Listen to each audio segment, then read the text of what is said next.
Hello, my name is Sifan Zawahir. I'm from Sri Lanka and I'll be speaking at the event Should I Have to Go to School, organized by the Taiwan Democratic Education Community.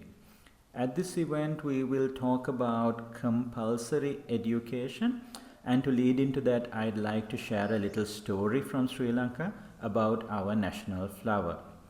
So in 1986, a group of experts had met and deliberated upon several proposals and decided that the national flower of Sri Lanka should be the blue water lily, or in Sinhalese the Nilmanel flower, where Nil means blue. I was in school at this time, so in a short while we started to see the picture of the flower in our textbooks and things, and I remember looking at this and wondering, this flower doesn't look blue, this is purple. I'm sure I wasn't the only one who had this concern, but it's in the textbook. Some authority figure has decided this is the flower, and okay, maybe the reason it's called the blue water lily is beyond us, but anyway, that's what it is. So interestingly, it turns out that that is not the correct flower. The correct flower is actually blue. So how did it come about that our textbooks had a purple flower? And even now, if you go to Wikipedia and it talks of our national symbols, you go through to the reference for the national flower and it still shows a purple flower. So it turns out that when the committee had decided that this would be the flower, they had published the name, they had published the scientific name, but they hadn't given a photo of the flower for a reference. And somehow, it's not clear exactly where, but this has been published somewhere with the wrong flower because somebody just, I guess, made a genuine mistake. And this got picked up, it went into textbooks, it went into, as you can see, embassy websites. It was even on the official greeting card of the president.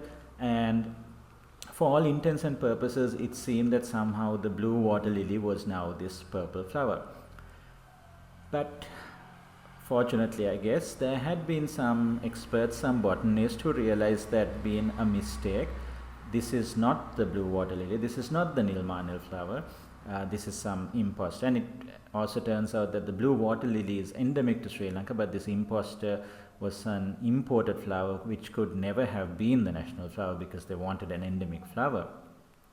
So they raised their concern, they explained that this is not the blue water lily, and eventually after some years there was a correction made so that the rightful flower was now recognized as the blue water lily.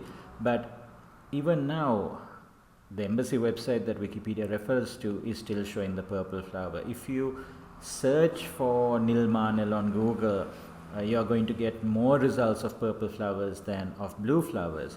I imagine that if you ask the average Sri Lankan on the street to point out the national flower, the Nilmanel flower, they're going to pick the purple one.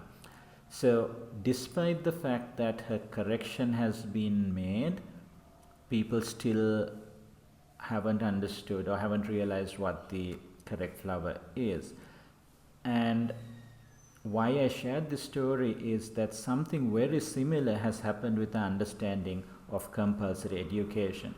There was a committee that deliberated on this, and they made some statements about it, but as you will see if you join the session, the general understanding of it doesn't quite match what the committee intended.